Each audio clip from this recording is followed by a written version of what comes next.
സുഹൃത്തുക്കളെ ചിന്തിച്ചു നോക്കിയിട്ടുണ്ടോ? മഹാനായ താജുൽ ഉലമ തങ്ങള്, ആ താജുൽ ഉലമ തങ്ങള് വിലായത്തിന്റെ പവറല്ലേ ഈ പ്രസ്ഥാനത്തിന്റെ വളർച്ച എന്ന് പറയുന്നത്. അതേ, ഏറ്റവും വലിയ പ്രായത്തിലെത്തിയപ്പോഴോ ആരോഗ്യം പറ്റ ക്ഷയിച്ചു പോയപ്പോഴോ കേരളത്തിന്റെ ഒരറ്റം മുതൽ മറ്റേ അറ്റം വരെയുള്ള ഗ്രാമങ്ങളിൽ മുഅ്മിനീങ്ങൾ പാപ്പന്റെ ദ്വാരക്ക് വേണ്ടി കാത്തിരിക്കുന്നു എന്ന് പറഞ്ഞാൽ ആരോഗ്യം മറന്ന് മംഗലാപുരത്ത് നിന്ന് കിലോമീറ്ററുകൾ യാത്ര ചെയ്യാൻ ശ്രമിച്ച അവസാന കാലം വരെ സുഹൃത്തുക്കളെ എത്ര യാത്ര ചെയ്താലും എത്ര ക്ഷീണിതനായാലും വിത്ർ 11 നിസ്കരിക്കാതെ താജുൽ ഉലമ കിടന്നുറങ്ങാറില്ല. ഒരു സൽക്രമങ്ങളും പതിവായ തന്റെ വിരുദുകളൊന്നും അവിടുന്ന് നഷ്ടപ്പെടുത്താറില്ല. കാരണം അവർക്ക് ആവേശമാണ്, റബ്ബ് കാണുന്നുണ്ടെന്ന ബോധ്യം കൽബിലുള്ളവരാണ്. അതുകൊണ്ട് തന്നെ അവരുടെ ഹൃദയത്തിന് ചാഞ്ചല്യങ്ങളില്ല. ഒരാറിൽ നിന്ന് ഈ ആദർശ പ്രസ്ഥാനത്തിന്റെ നൗകയെ കരക്കടുപ്പിക്കാനുള്ള കർമ്മ പടയോട്ടത്തിന് താജുൽ ഉലമ കാർമ്മികത്വം നൽകുമ്പോ എതിരിലുള്ളതാരാണ്? വൻശക്തികളാണ്, അധികാരമുള്ളവരാണ്, സമ്പത്തുള്ളവരാണ്, ഉമ്മത്തിന്റെ സ്വാധീനമുള്ളവരാണ്. ആ പണത്തിന്റെയും സ്വാധീനത്തിന്റെയും പടയോട്ടങ്ങളില് പള്ളികളിൽ നിന്ന് പടിയിറക്കപ്പെട്ട മുദർരിസുമാർ എത്രയാണ്, ഭക്ഷണം മുടക്കപ്പെട്ട മുതഅല്ലിമീങ്ങൾ എത്രയാണ്, അങ്ങാടികളിൽ നിന്ന് ആഭാസിക്കപ്പെടുന്ന തലപ്പാവുധാരികളായ ആലിമീങ്ങൾ എത്രയാണ്. നിലയില്ലാ കയത്തിലകപ്പെട്ടതുപോലെ പണ്ഡിത ലോകം ഹക്കിന്റെ പേരിൽ നിന്ന് പ്രയാസപ്പെടുമ്പോ അവർ വ്യാകുലപ്പെടാതെ അവർ തീഷ്ണമായ പരീക്ഷണങ്ങളിൽ പിടിച്ചു നിർത്തിയത് അലാ ഇന്ന ഔലിയാ അല്ലാഹി ലാ ഖൗഫുൻ അലൈഹിം വലാ ഹും യഹ്സനൂൻ. ഹിമ്മത്തുള്ള കറാമത്തിന്റെ ഹൃദയത്തിനല്ലാതെ, വിലായത്തുള്ള നാക്കിനല്ലാതെ ആ കൊടുങ്കാറ്റിൽ ഈ ഉമ്മത്തിനെ പിടിച്ചു നിർത്താൻ കഴിയൂല. അവിടുന്ന് പറഞ്ഞ വാക്കുകള് വലൗ വഹദി എന്ന ചരിത്ര പ്രസിദ്ധമായ ഒറ്റ വാക്കിൽ 1000 അനുയായികളുടെ ഹൃദയങ്ങളിലേക്ക് അവിടുന്ന് പകർന്നു കൊടുത്ത പ്രതിരോധത്തിന്റെ കൊടുങ്കാറ്റിലല്ലേ മല പോലെ വന്ന ശത്രുക്കള് മഞ്ഞുപോലെയായി പോയത്, സകലമാന ജനസ്വാധീനങ്ങളും ധൂളികളായി മാറിയത്. നമ്മുടെ കയ്യിലുള്ള ആളത്തപ്പന്റെ ഹൃദയങ്ങളല്ലാതെ, അവിടത്തെ വിലായത്തിന്റെ നോട്ടങ്ങളും അതുപോലത്തെ വാക്കുകളുമല്ലാതെ മറ്റെന്തെങ്കിലും നമ്മുടെ കയ്യിലുണ്ടായിരുന്നോ? മഹാനായ സയ്യിദുനാ വൈലത്തൂർ ജീലാനി തങ്ങളുപ്പാപ്പ എവിടെ ഈ പ്രസ്ഥാനത്തിന്റെ പ്രവർത്തകര് പതറിപ്പോകുന്നു എന്ന് കണ്ടാല് ചാടകളില്ലാതെ എല്ലാവർക്കും മുമ്പേ നേരത്തെ എത്തി ആത്മവീര്യം കൊടുക്കുകയാണ്.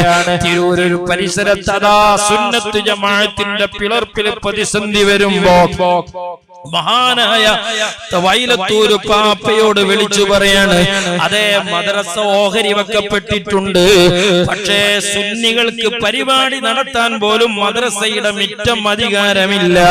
നിയമപരമായ പ്രൊട്ടക്ഷൻ വാങ്ങിയിട്ടുണ്ട്, എന്നാലും നടക്കുമോ എന്നറിയില്ല. ആശങ്കയുമായി വൈലത്തൂർ പാപ്പയെ വിളിക്കുമ്പോ അവിടുന്ന് പറയുന്നടോ, പരിപാടി നടത്തണം, ഞാനും വരുന്നുണ്ട് പരിപാടിക്ക്. ആശങ്കപ്പെടുന്ന അനുയായികൾ വൈകുന്നേരം നബിദിനഘോഷം നടത്തുമ്പോ ചാടകളില്ലാതെ പ്രവർത്തകരിൽ ഒരാളായി വിലായത്തിന്റെ മനക്കരുത്തുമായി വൈലത്തൂർ പാപ്പ മുന്നിലുണ്ടായില്ലേ? 1000 കൂരമ്പുകൾ കണക്കെ ദുരാരോപണങ്ങൾ വരുമ്പോ നമ്മുടെ മുന്നിൽ എഴുന്നേറ്റ് നിന്നിട്ട്, എടോ അതൊക്കെ തീപ്പൊരിയാണ്, അത് ഞാൻ നോക്കിക്കോളാം, നിങ്ങൾ പോയി പണിയെടുക്കൂന്ന് പറയാൻ ഒരു നേതൃത്വം നമ്മിലെ മുമ്പിലുണ്ട്. അതേ മഞ്ചേരിയിൽ വെച്ചുകൊണ്ട് വൈലത്തൂർ പാപ്പ പറയാണ്, എടോ എപിയുടെ കാറിനെറിയാൻ പറ്റിയ കല്ല് ഭൂമിയിൽ അല്ല പടച്ചിട്ടില്ലെന്ന് വിലായത്തിന്റെ നാക്കില്ലാതെ പറയാൻ ഒരു മനുഷ്യന് ധൈര്യം വരുമോ? അലാ ഇന്ന ഔലിയാ അല്ലാഹി ലാ ഖൗഫുൻ അലൈഹിം വലാ ഹും യഹ്സനൂൻ. പ്രതിസന്ധികളുടെ മുന്നിൽ പതറിപ്പോകാത്ത മനക്കരുത്ത്, ആരോപണങ്ങളുടെ മുന്നിൽ പിടിച്ചു നിൽക്കാനുള്ള ഹൃദയക്കരുത്ത്, അതല്ലേ ഈ പ്രസ്ഥാനത്തിന്റെ പടയോട്ട വീര്യമെന്ന് പറയുന്നത്. മഹാനായ സുൽത്താനുൽ ഉലമാ, അല്ലാഹുവേ വഫാത്തായവരെ ദറജ നീ ഉയർത്തണേ അല്ലാഹ്, അവരെ കാവല് ഞങ്ങളിൽ നിലനിർത്തണേ അല്ലാഹ്. ബഹുമാനപ്പെട്ട സുൽത്താനുൽ ഉലമാ അടക്കമുള്ള ഞങ്ങളെ ആലിമീങ്ങളുടെ സാദാത്തുക്കളുടെ ഇസ്സത്തുള്ള ദീർഘായുസ്സ് കൊണ്ട് ഈ ഉമ്മത്തിനെ കരകയറ്റണേ അല്ലാഹ്. മഹാനായ സുൽത്താനുൽ ഉലമയുടെ കറാമത്തിന് അതിശയോക്തിപരമായി വല്ലതും പറയേണ്ടതുണ്ടോ? ചോദിക്കട്ടെ, ആ പണ്ഡിതനല്ലായിരുന്നു അവിടുത്തെ സ്ഥാനത്തെങ്കില് ഒരു സാധാരണ മനുഷ്യന്റെ മനസ്സുകൊണ്ടാണ് ഈ പ്രതിസന്ധികളെ മുഴുവനും അവിടുന്ന് പ്രതിരോധിച്ചതെങ്കില് ഒരു മനുഷ്യനെ പിടിച്ചു നിൽക്കാൻ കഴിയുമോ? കൊലപാതകിയാക്കുമ്പോ തന്റെ വ്യക്തിത്വത്തിൽ ഒരു നേർക്കും ചേർത്തു പറയാൻ കഴിയാത്ത വ്യഭിചാരാരോപണം പറയുമ്പോ അതിന് കെട്ടുകഥകളുടെ വിഷലിപ്തമായ ഭാണ്ഡങ്ങളുമായി പലരും രംഗത്ത് വരുമ്പോ, സുഹൃത്തുക്കളെ, പ്രായം കൂടുതലായി ജീവിക്കാൻ ഇതിന്റെ ഒന്നും ആവശ്യമില്ല, എന്റെ പേരക്കുട്ടികളിലേക്ക് ഞാൻ ചുരുങ്ങട്ടെ എന്ന് ആ പണ്ഡിതൻ ചിന്തിച്ചിരുന്നുവെങ്കില് അനാഥമായി പോകുന്ന മക്കളെത്രയാണ്, ശുഷ്കിച്ചു പോകുന്ന പ്രവർത്തനങ്ങൾ എത്രയാണ്. ഇന്ത്യയുടെ പാർശ്വവൽക്കരിക്കപ്പെട്ട രാജ്യത്തിന്റെ തെരുവുകളിൽ ഇന്നും പ്രതീക്ഷയോടെ ആ പണ്ഡിതന്റെ കർമ്മങ്ങളിലെ വിശുദ്ധിയും പ്രതിഫലനങ്ങളും കാത്തിരിക്കുന്ന ആയിരങ്ങളുള്ള രാജ്യത്തല്ലേ നമ്മൾ ജീവിച്ചു കൊണ്ടിരിക്കുന്നത്. ഏതൊരു പണ്ഡിതനാണ് കഴിയുന്നത്? അതേ ശൈഖുനാ കാന്തപുരം ഉസ്താദിന്റെ വിലായത്ത് പറയാൻ കൂടുതൽ തെളിവിന്റെ ആവശ്യമില്ല. സുഹൃത്തുക്കളെ, എന്റെ സദസ്സിൽ താടിയും മുടിയും നേരെ 60 പിന്നിട്ട കാരണവന്മാരില്ലേ? മലപ്പുറത്തും ഓട്ടോറിക്ഷയിൽ പോയി തിരിച്ചു വരുമ്പോഴേക്ക് ചടച്ചു പോകുന്നവര്, ക്ഷീണിച്ചു പോകുന്നവര്, 60 ആകുമ്പോഴേക്ക് പേരക്കുട്ടികളിലേക്ക് ചുരുങ്ങിപ്പോകുന്നവര്, 80ന്റെ വാർദ്ധക്യ വേദനകൾ സാധാ മനുഷ്യരെ പോലെ ആ പണ്ഡിതന്റെ മജ്ജയിലില്ലേ, മാംസത്തിലില്ലേ, ആ പണ്ഡിതന്റെ മനസ്സിലില്ലേ? ഇന്നും ലോകത്ത് മുഴുവനും അവിടുന്ന് യാത്ര ചെയ്യുകയാണ്. 6 മണിക്കൂർ ജിദ്ദയിലേക്ക് കേരളത്തിൽ നിന്നൊരു ചെറുപ്പക്കാരൻ ഫ്ലൈറ്റിൽ യാത്ര ചെയ്തിറങ്ങിയാൽ 2 ദിവസം ജോലിക്കിറങ്ങാൻ കാത്തിരിക്കുന്ന ചെറുപ്പക്കാരാ, എന്റെയും നിന്റെയും മുന്നില് മഹാനായ സുൽത്താനുൽ ഉലമയുടെ വിലായത്തിന് മറ്റ് തെളിവ് തേടി പോകണോ?